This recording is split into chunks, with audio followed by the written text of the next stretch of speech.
Welcome back. अच्छा, अब हम पढ़ते हैं टाइप्स ऑफ अर्थक्वेक्स। ज़लज़ले के अक़साम कितने होते हैं? ज़लज़ले के मुख्तलिफ़ अक़साम होते हैं, यहाँ पर हम 3-4 को पढ़ते हैं।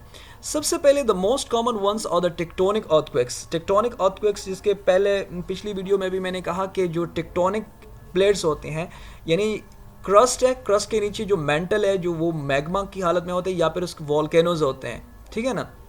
जो मोल्टन मैग्मा होता है, जब वो हरकत करते हैं तो उसकी वजह से जो प्लेटें हैं जहाँ पर फॉल्ट लाइन पाई जाती हैं तो वो प्लेट हरकत करती है।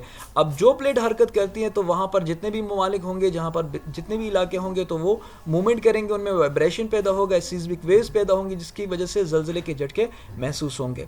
दूसरा है a special class of tectonic earthquake is sometimes recognised as volcanoes earthquake. Volcanoes earthquake भी होते हैं, यानी ये वहाँ पर होते हैं जहाँ पर however these are confined to areas of the active volcanoes. जिन ममालिक में एक्टिव वोल्केनोज होंगे वहाँ पर इस किस्म के ज़लज़ले बहुत ज़्यादा आते हैं। मिसाल के तौर पर जब मैग्मा निकलता है वोल्केनो से, तो वोल्केनो, आपको पता है वोल्केनो एक इनहेलर होता है ज़मीन के लिए, तो ज़मीन के नीचे से जब मैग्मा निकलता है इंतहाई तेज़ी से, तो उसके जिस रास्ते से मैग्मा तेज़ी से हरकत करता है, तो वहाँ पर जितनी भी फॉल्ट लाइंस होंगे तो वहाँ पर इर्तियाश पैदा होगा, वाइब्रेशन पैदा होगी, और उस फॉल्ट लाइन से फोकस में जो होगा और उसके बिल्कुल ऊपर जो एपिसेंटर होगा, तो वहाँ पर ज़लज़ले के झटके महसूस होंगे, और उसके सीज़मिक वेव्स जहाँ तक जाते हैं तो ज़लज़ले के झटके वहाँ तक महसूस किए जा सकते हैं। तीसरा है in areas of the intense mining activity sometimes the roof of underground mines collapse causing minor tremors, these are called collapse earthquakes. बाज़ दफ़ा ज़लज़ले ऐसे भी आते हैं जहाँ पर इंटेंस माइनिंग होती है, ऐसे इलाके जहाँ पर बहुत ज़्यादा माइनिंग होती है, और आपको पता है कि माइनिंग के ज़रिए आप बहुत बड़े एक्सप्लोजन्स करते हैं रॉक्स को तोड़ने के लिए। तो जब आप एक्सप्लोजन्स करते हैं, नीचे जाते हैं ज़मीन में, और जब वहाँ पर कोई फॉल्ट लाइन पाई जाती है तो वहाँ से भी ज़लज़ले के झटके महसूस किए जा सकते हैं। वो प्लेट, वो जो टेक्टोनिक और लिथोस्फेरिक प्लेट है, वो हरकत करती है और उसके बिल्कुल एपिसेंटर में ज़लज़ला और फिर उसके सीज़मिक वेव्स जो है वो पाए जाते हैं।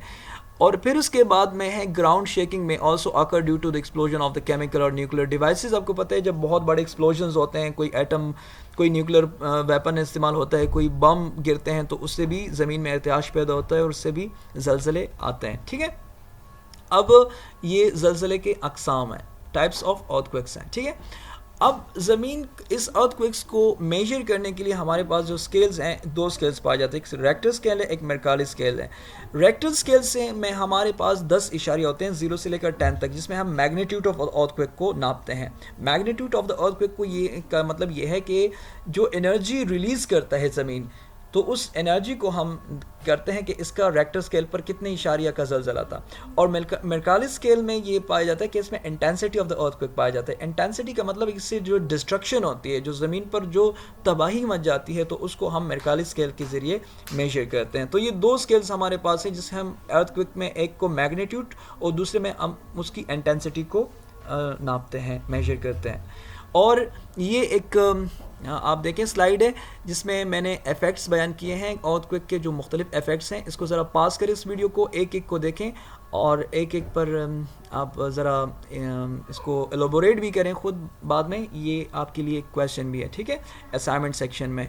तो ये जो है अर्थक्वेक के इफ़ेक्ट्स हैं जिसको आप देख सकते हैं, ठीक। ये असाइनमेंट है, क्वेश्चन है असाइनमेंट के लिए। What is earthquake? How many types earthquake have? Also write a detailed note on the effect of the earthquake. ठीक है? Thank you so much. Allah Hafiz.